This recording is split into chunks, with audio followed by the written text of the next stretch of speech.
ಉತ್ತರ ಕನ್ನಡದವ್ರು ಇಂಪಾರ್ಟೆಂಟಾಗಿ ಈ ವಿಡಿಯೋ ನೋಡಲೇಬೇಕು. ಯಾಕಂದರೆ ನಮ್ಮ ಉತ್ತರ ಕನ್ನಡ ಜಿಲ್ಲೆಯಲ್ಲಿ ಮಲ್ಟಿ ಸ್ಪೆಷಾಲಿಟಿ ಹಾಸ್ಪಿಟಲ್ ಬೇಕು ಅಂತ ಭಾಳ ದಿನಗಳಿಂದ ಹೋರಾಟ ಮಾಡ್ತಾನೇ ಇದ್ದೀವಿ.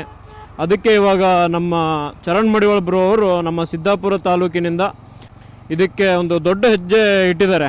ಅದು ಏನಪ್ಪ ಅಂತ ಅಂದರೆ, ಇವರು ಬೆಂಗಳೂರಿಂದ ಒಂದು ರೈಡ್ ಹೊಟ್ಟಿದ್ದಾರೆ, ನಮ್ಮ ಸಿದ್ದಾಪುರದ ಮೇಲೆ ಒಂದು ರೈಡ್ ಹೊಟ್ಟಿದ್ದಾರೆ. ಅದು ಎಲ್ಲಿಗೆ ಅಂದರೆ, ಕುಂಭಮೇಳ ನಡೀತಿದಲ್ಲ ಪ್ರಯಾಗ್ರಾಜಲ್ಲಿ, ಅಲ್ಲಿಗೆ ಇವರು ಅಲ್ಲಿವರೆಗೆ ಒಂದು ಬ್ಯಾನರ್ ಮಾಡಿಸಿದ್ದಾರೆ, we need multi speciality hospital ಅಂತ. ಅಲ್ಲಿವರೆಗೂ ಇವ್ರದ್ದು ಒಂದು ಹೋರಾಟ ಇದೆ. ಅದು ಏನಂದರೆ, ನಮ್ಮ ಉತ್ತರ ಕನ್ನಡದಲ್ಲಿ ಮಲ್ಟಿ ಸ್ಪೆಷಾಲಿಟಿ ಹಾಸ್ಪಿಟಲ್ ಇಲ್ಲ. ಆಲ್ಮೋಸ್ಟ್ ಆಗಿ ನಾವು ಬೇರೆ ಡಿಸ್ಟಿಕ್ಕಿಗೆ, ಇಲ್ಲ ಈ ಕಡೆ ಕಾರವಾರ ಅಂಕೋಲಾದವರಾಗಿರ್ಬೋದು, ಗೋವಾಕ್ಕೆ ಇದನ್ನೇ ಮಾಡ್ತಾ ಇದ್ದಾರೆ. ಸೊ ಇದು ಓನ್ಲಿ ನಮ್ಮ ಉತ್ತರ ಕನ್ನಡದಲ್ಲಿ ಮಾತ್ರ ನಾವು ಹೋರಾಟ ಮಾಡ್ತಾ ಇದ್ವಿ. ಇದನ್ನು ಸ್ವಲ್ಪ ಹೊರಗಡೆನೂ ತೊಗೊಂಡೋಗಿ ಒಂದು ಸ್ವಲ್ಪ ದೊಡ್ಡದಾಗಿ ಇದನ್ನು ಮಾಡೋಣ, ಹೊರಗಡೆ ರಾಜ್ಯಗಳಿಗೂ ಗೊತ್ತಾಗಲಿ, ಅವ್ರ ಜನರದ್ದು ಸಪೋರ್ಟ್ ಬಂದರೆ ಆ ಸಪೋರ್ಟಿಂದನೂ ಏನೋ ಒಂದು ಸ್ವಲ್ಪ ನಮಗೆ ಹೆಲ್ಪ್ ಆಗ್ಬೋದು ಅನ್ನೋ ಉದ್ದೇಶಕ್ಕೆ ಅಲ್ಲಿಗೆ ಹೋಗ್ತಾ ಇರೋದು.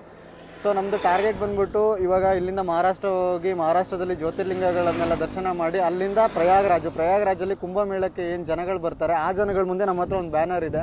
ಆ ಬ್ಯಾನರನ್ನು ಶೋ ಮಾಡಿ ಪ್ರತಿಯೊಬ್ಬರ ಹತ್ರನೂ ಪೋಸ್ಟ್ ಹಾಕ್ಸ್ಬಿಟ್ಟು ಉತ್ತರ ಕನ್ನಡ ನೀನ್ ಮಲ್ಟಿ ಸ್ಪೆಷಾಲಿಟಿ ಹಾಸ್ಪಿಟಲ್ ಅನ್ನೋ ಟ್ಯಾಗ್ಲೈನ್ನ ಹಾಕಬೇಕು ಅನ್ನೋದು ನಮ್ದು ಈ ರೈಡಿನ ಉದ್ದೇಶ. ಉತ್ತರ ಕನ್ನಡದಲ್ಲಿ ಅಷ್ಟೇ ಹೋರಾಟ ಮಾಡ್ತಿದ್ವಿ ಎಲ್ಲರೂ. ಇವಾಗ ಇವರು ಅದನ್ನು ಹೊರಗಡೆ ತೊಗೊಂಡು ಹೋಗ್ತಾ ಇದ್ದಾರೆ. ಆದಷ್ಟು ಬೇಗ ಇವರ ಹೋರಾಟಕ್ಕೆ ಹಾಗೂ ನಮ್ಮ ಹೋರಾಟಕ್ಕೆ ಯಶಸ್ವಿ ಸಿಗಲಿ ಅಂತ ನಾನು ಕೇಳ್ಕೊಳ್ತಾ ಇದ್ದೀನಿ.